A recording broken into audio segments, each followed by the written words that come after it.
All right, what's going on, you guys? Welcome to Dr. JOTA ENG again, and today, of course, we will be talking about the defeat against FC Barcelona in such a way that, in my opinion, man, we have to think about that. We have to reconsider a bunch of things in Real Madrid, and we will have to,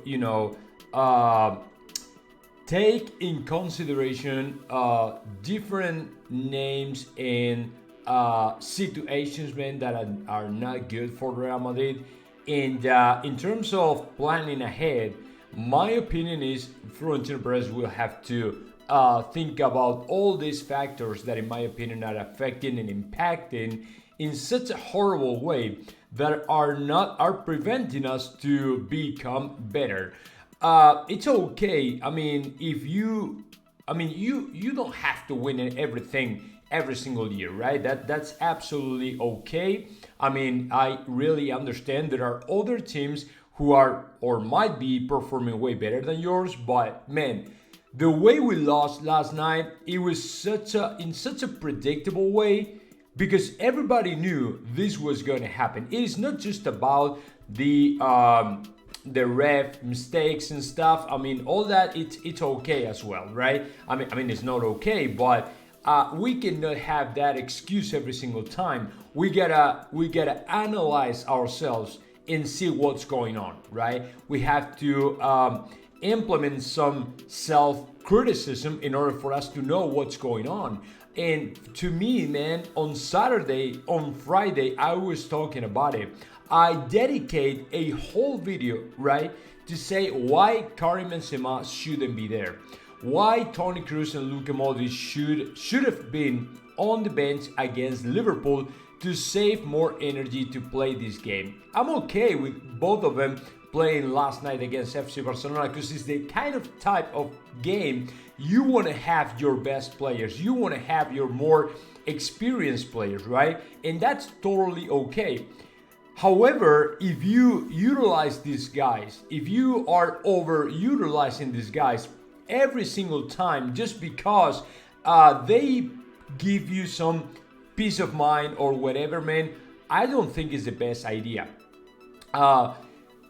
Cristiano Ronaldo's last season under Zinedine Zidane's management, if you remember, guys, he agreed with Zinedine Zidane to play a little bit less so he could reach the top shape, the best shape over the season, right, in the most important games. So he was basically justifying himself. He was actually saving energy for the most important part of the season, right?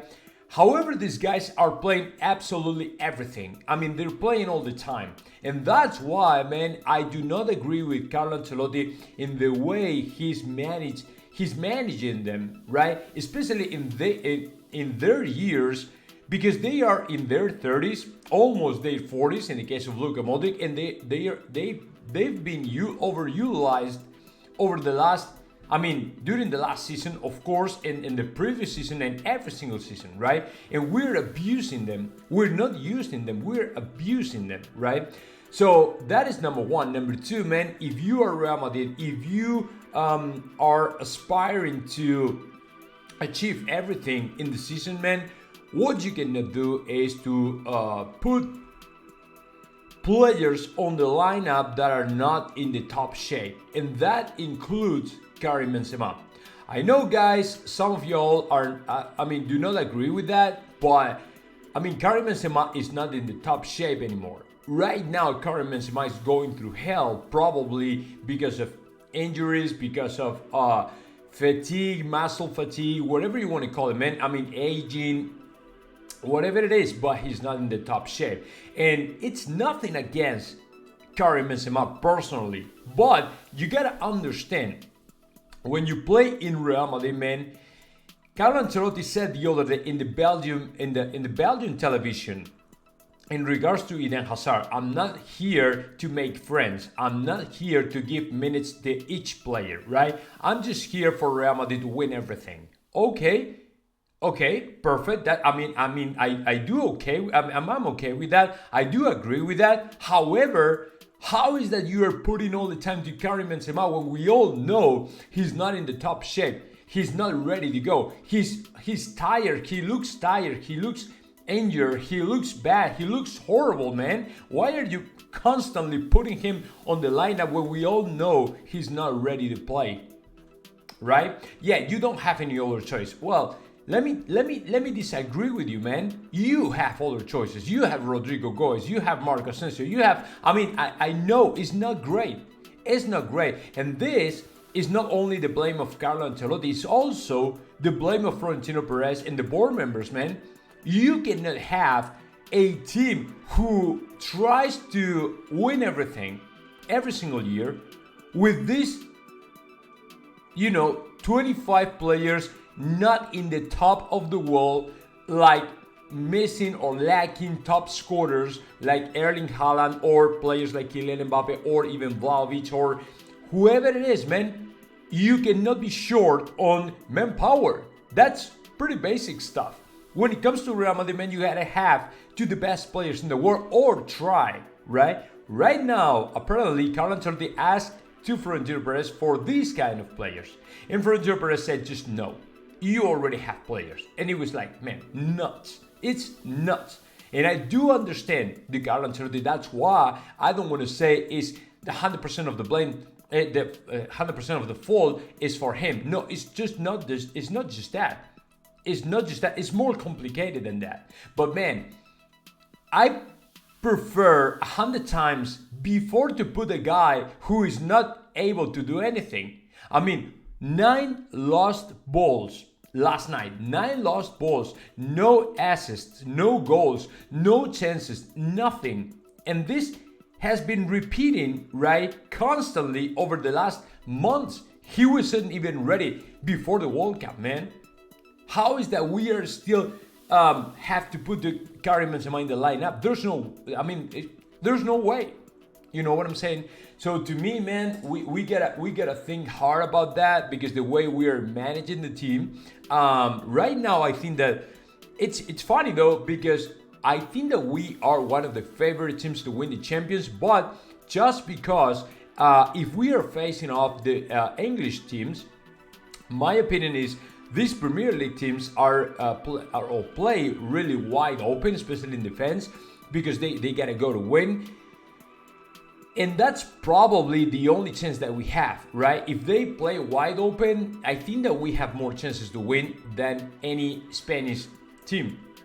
Because even FC Barcelona, they play not great in defense, right? But good enough to prevent Real Madrid to score any goal. Maybe we can score because they're not perfect, but they go to win, straight to win. But they are way better than in attack, right? So every time we are not able to score against a team like FC Barcelona or any other Spanish team, there's nothing we can do about it. So that's why, for example, the other day against Liverpool, in the first leg, we scored 5 goals, but it was just an exception. How many times in this season we have scored more than 3 goals or 2 goals in one game? Not many. So, man, we gotta think about it. For example, the right wing is completely abandoned. There's literally nobody running around the right wing. And that is not acceptable for Real Madrid. We got the Carvajal. We have to Fede Valverde, but he's all the time like moving interiorly. Why? Because that is his position. His natural position is in the midfield, right? So that's why every time he has a chance, he comes in. He's not running straight to the sideline. Straight to the sideline or super close to the sideline. Why? Because it's not his position, right? It's plain and simple. We still have players though on the bench like Rodrigo or Marco Asensio, and that might play a little bit closer to the sideline, but apparently Carlo Ancelotti, for any reason we don't know, doesn't want to utilize him. I don't know, man. I know Asensio is way better when he comes on the pitch from the bench, but man, and Rodrigo probably too. But we gotta try something. It's not acceptable for Real Madrid to play this way. It's not acceptable for Real Madrid to have an attack this way, where the only attacker that really works is Vinicius Jr. Is the only one. Is the only one. But if you recall the days of Cristiano and Gareth Bale and Karim Benzema, we had 3 players in the attack coming out from the right, the left, the center, everywhere. Coming from everywhere, man. So the surprise factor was a key to win, right? And that is exactly what we don't have, what we're missing in these days. So let's see what happens, man. But I'm not happy at all. I'm really disappointed with the way we are managing the team. It's not just about Carlo Ancelotti, it's about the whole thing. We gotta sign players, man. There's no other way for us. And just because we gotta sign players, I just wanted to jump onto my next story. And the next story is about the kind of internal war going on within PSG. Because as you know, they lost against Stade Rennes, but I think it was 0-2, which was major defeat. Why? Because, man, PSG, I mean, in my opinion, they only had to fight for the champions. The kind of team they have, the number of millions they've been spending in different players in building up a super team. They're not winning anything, I mean, internationally, like the pretty much champions, right? And now at home in the domestic league, they're not even able to win. I mean, they will win the League One, which is okay, but the way they're gonna win, man, it's, I mean, putting a lot of, planting a lot of doubts. I mean, and in my opinion, man, these guys, even if they win the League One, it's, I mean, to me, it should be considered a failure because that is the only thing they can win. And for example, the French Cup, they were eliminated, man. And that is a kind of another domestic championship or domestic tournament, whatever you want to call it. But I mean, and they got eliminated. So is that acceptable for a team which is consistently year by year just spending millions, man, millions, hundreds of millions in building up a team which, number one, is losing money every year, is not winning any big or international championship, is not even able to win the French Cup, which is not major tournament, and they got eliminated. And also in the League One, they're not even able to win everything. So my opinion is, man, these guys, I mean, I don't know what's going to happen by the end of the season, but apparently, for example, last night, by the end of the game, only Kylian Mbappe went to applaud to the fans, and Leo Messi went straight to the locker room. That is something that don't like. I mean, people don't like, and PSG fans don't like, right? Because the least thing they expect from a star like Leo Messi or Kylian Mbappe, every time they lose, man, the least thing you can do is just go and, you know, say sorry and apologies, right, to the fans, because they went to see you, man, and you did such a horrible performance. Come on, and you did anything? Oh, sorry. So, man, right now, I think this is the best time for Real Madrid to go and face Kylian Mbappe. Is the right moment because we really need players like Kylian Mbappe. For example, yesterday I was talking about, man, the kind of attack we would have if we had to Kylian Mbappe, Erling Haaland, and Vinicius Jr., man. That'd be an attack of about up to 130, 120 goals per season. Right now, the three of them combined have almost 100 goals. So that's awesome.